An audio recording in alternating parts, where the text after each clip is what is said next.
Ria! Kapwa sila napatingin kay Isabel nang magsalita ito at nagulat nang makitang basang-basa na ang buhok nito. Ano kasi, sa tingin ko, butas yung ice bag na nasa ulo ko. Wow, ang laki ng bahay nila! Komento ni Ria nang makapasok sila sa bahay ng taong tumulong sa kanila. Ngunit sa kasamaang palad, minalas pa dahil hindi nila namalayan na butas palang cold compress na dinala nito, kaya natapon ang laman nito sa ulo ni Isabel. Tunaw na rin kasing ilang yelo nito, kaya maraming tubig ang natapon sa kanya. Sige lang, tumuloy kayo sa loob. Huwag kayong mahiya, wala naman akong ibang kasama dito. Anito saka nagtungo sa hagdan ng bahay niya para umakyat sa itaas. Kukuha lang ako ng tuwalya para sa kanya. Sandali lang ako. Tumango si Ria at nilingon ang katabi niya. Mali yata na lumabas na tayo ng mansyon. Ang malas ng araw natin ngayon. Napangiwi si Isabel. Okay lang, masaya naman ako. Kasi may napala naman tayo kahit na papano. Ano? Kinatutuwa mo pa na may bukol ka sa ulo mo? Hindi yun, Ria. Ang ibig kong sabihin, may isa na tayong kakilala sa mga nakatira dito sa lugar na to. Ani ni Isabel. Malayo nga lang sa mansyon pero okay na din yun dahil ang mahalaga may magiging kaibigan na tayo. Sa bagay, tama ka naman. Bonus na rin na cute siya pero mas bet ko pa rin ang pinsan ni Sir Tristan. Ani ni Ria, saka inilibot ang tingin sa buong sala. Malinis at walang masyadong gamit sa paligid. Mayroon ding itong alagang puting pusa na natutulog sa isang sopa. Hindi nila alam kung bagong lipat lang ba ito o sadyang wala lang talagang gamit sa bahay nito. Ito na yung tuwalya. Napatingin sila sa hagdan nang makitang bumaba na yung may-ari ng bahay. Inabot nito kay Isabel ang malinis na tuwalya para punasan ang buhok nitong basang-basa pa. Pasensya na ulit sa nangyari. Hindi ko alam na butas pala yung cold compress na nadala ko. Hindi, okay lang naman. Nakakahiya nga sa inyo kasi nang abala pa kami dito sa bahay nyo.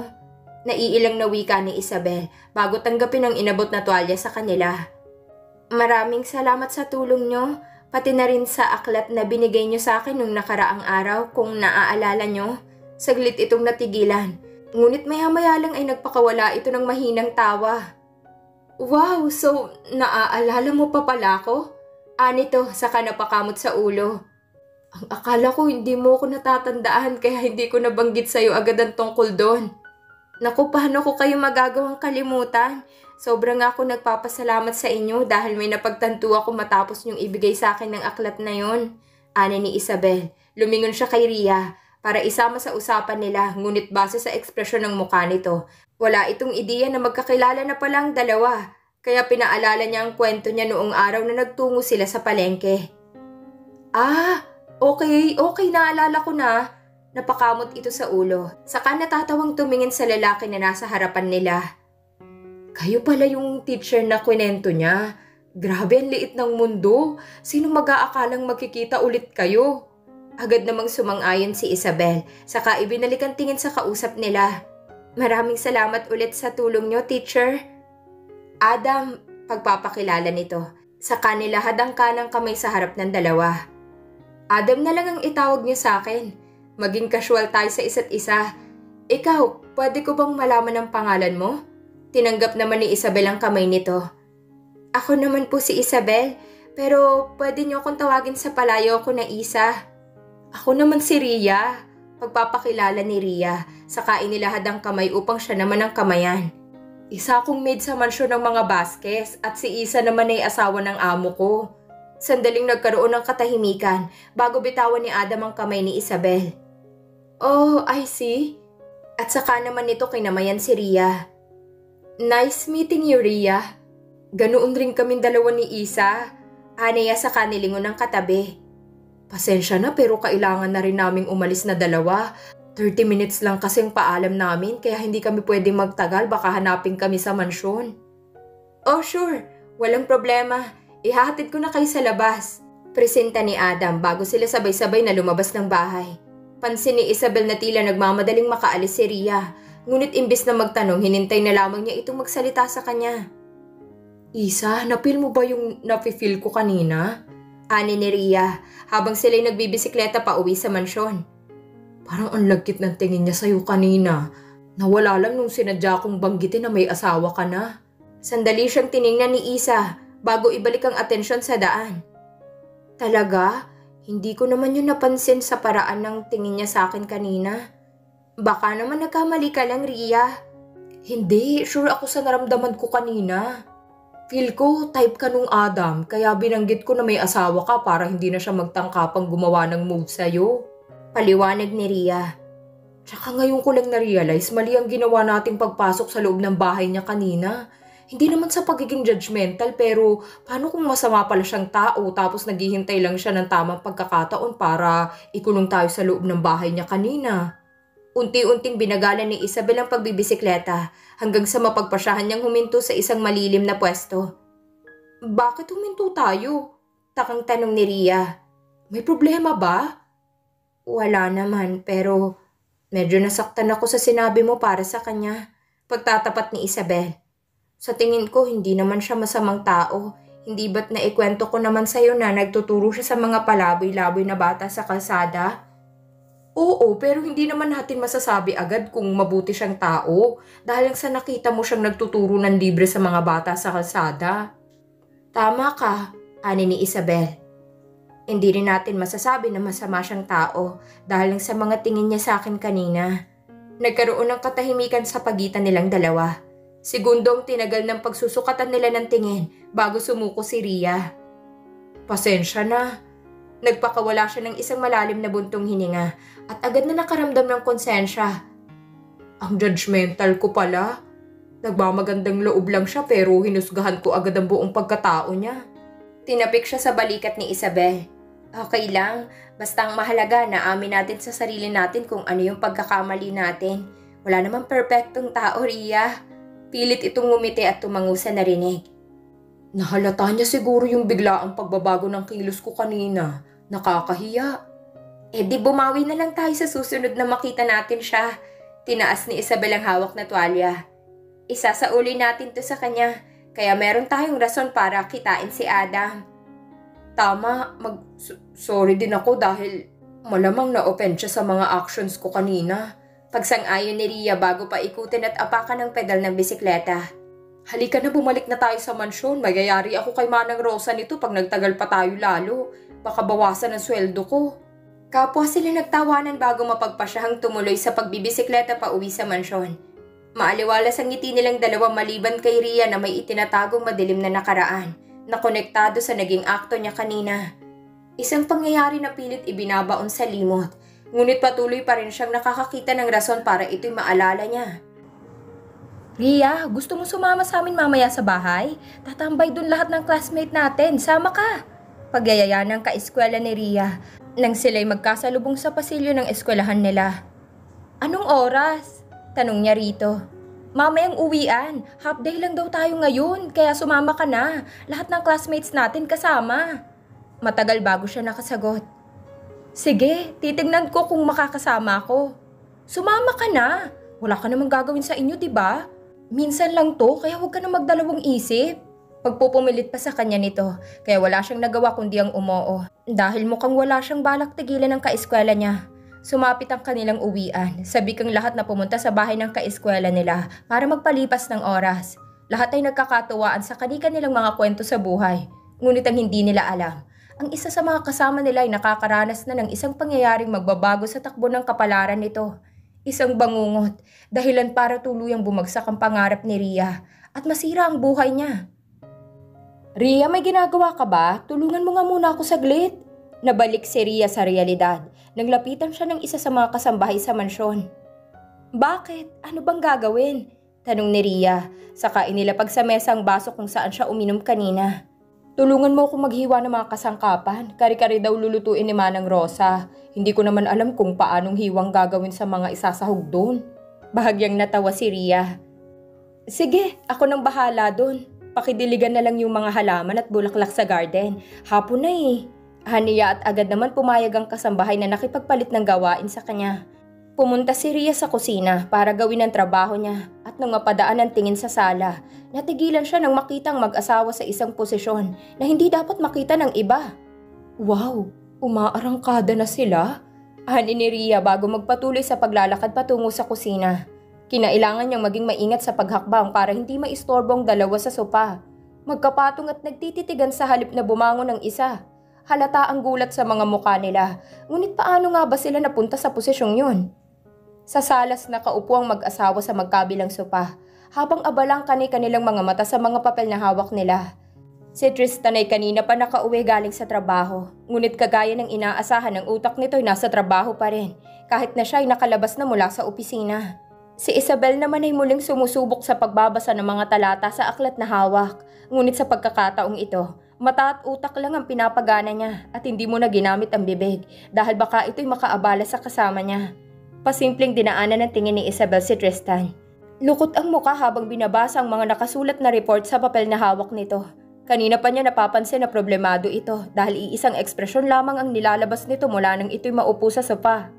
Ilang beses din niya itong narinig na nagpapakawala ng malalim na buntong hininga. May gusto ka bang sabihin? Napakurap si Isabel nang marinig itong magsalita. Lumingon siya sa paligid para masiguro kung siya ba ang kausap nito bago tumugon. Saka na lang siguro kapag tapos ka na sa ginagawa mo, ani ni Isabel. Tumingin si Tristan kay Isabel bago tiklupin ang folder na hawak at ipinatong sa mesa na nasa gitna nila. Sabihin mo na, ani Tristan, saka ipinagkrus ang magkabilang braso. Wala nang pagkakakunot ng noo subalit seryoso naman ang mukha nito. Ano kasi? Tumikhim si Isabel at muling siniguro kung sila lang ban dalawang tao sa sala bago bitawan ng salitang matagal na niyang gustong tanungin. Tungkol ito sa kasunduan natin, hindi ba't sinabi mo na meron tayong kalayaan na gawin ang gusto natin sa buhay kahit nakasal na tayong dalawa? Casual itong tumango. Anong tungkol doon? Naisip ko kasi na gusto kong bumalik ulit sa pag-aaral. Panimula ni Isabel. Saka ipinakita ang aklat na hawak. Ganitong itsura ng huli kong aklat nung nag-aaral pa ako.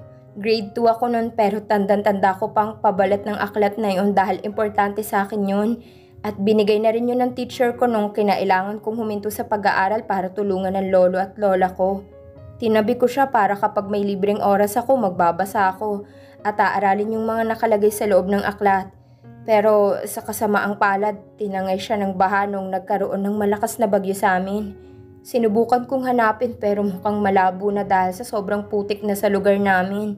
Baka nga kung mahanap ko pa, hindi ko na din mapakinabangan pa. Hindi kumibo si Tristan, ngunit alam ni Isabel na nakikinig ito. Kaya ipinagpatuloy niya ang kwento. Naisip ko nga noon, baka hindi talaga para sa akin ang pag-aaral dahil ang daming naging hadlang sa akin nung panahong yon. Kaya kinalimutan ko ng eskwelahan at tinuon kong buong atensyon ko sa pagtulong kina lolo at lola, ani ni Isabel. Pero nitong nakaraang araw lang, may nakilala kong isang guro at ibinigay niya sa akin ang aklat na kagaya ng nawala kong aklat noon. Natuwa ko at buong puso na tinanggap ang regalong ito. Biglang bumalik sa akin yung kagustuhan kong matutunan nung dahil sa aklat na to. Kaya naman doon na pumasok sa isip ko na gusto ko ulit mag-aral. Gusto kong matutong magbasa at magsulat. So, yun palang dahilan kung bakit kita laging naaabutang nagbabasa niyan nitong mga nagdaang araw. Ani ni Tristan. Bakit ngayon mo lang sa akin sinabi ang bagay na yan? Noong nakaraang araw ko pa sana babanggitin sa'yo ang tungkol dito, pero hindi ako makahanap ng tiyempo, kaya ayun. Ngayon ko lang nasabi sa'yo, sorry, katwiran ni Isabel. Pero Tristan, hindi naman ito sapilitan. Okay lang kung hindi ka pumayag dahil pwede naman akong mag-aral mag-isa dito at magpapatulong na lang ako sa mga kasama natin sa mansyon. Nagsalubong ang kilay nito. Wala pa akong sinasabi pero may opinion ka na. Ha? Ano kasi, syempre, nahihiya rin ako. Umiwas si Isabel ng tingin. Baka kasi isipin mo na ang oportunista kong tao, kayo na nga ang sumasagot sa gastusin na lolo at lola sa probinsya, pero sa iyo pa ako lalapit tungkol sa plano kong pag-aaral. Syempre, may mga gastusin din doon, 'di ba? Nakakahiya kung pati yun sa inyo, Kuya Asa. Hindi alam ni Tristan kung anong reaksyon ang dapat niyang ipakita.